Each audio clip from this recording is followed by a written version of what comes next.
Today I'm going to show you how I fold heart shape. First you turn around, fold a paper towards the top.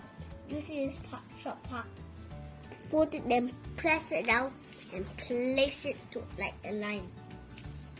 Next, turn the other side, open it up. Push down the pointy part on top towards the line. Then press it same. Take the other part towards the top, all the way to the top. Press, same, press all the way. Next, press this thing up for the thing. Then next, the other one press up for the other part of the heart. Turn around, press one sharp part towards here. Then push another part towards all the way right here. Then press this thing, the sharp part here, towards the side. Then same as the other one. And you are done. We got a heart. Thanks for subscribe to my video. I hope you like my video. See you next time.